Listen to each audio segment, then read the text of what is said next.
Next storage video. और आज की वीडियो है बीबो की।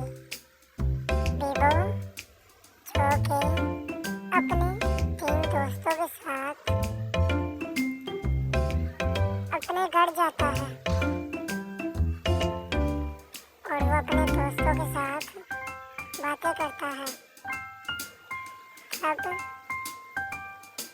वो अपने दोस्तों के साथ अपने घर में चला जाता है और उसके घर में बहुत सारे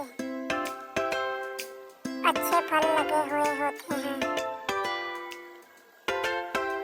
और वो उन अच्छे फलों की तरफ देखता है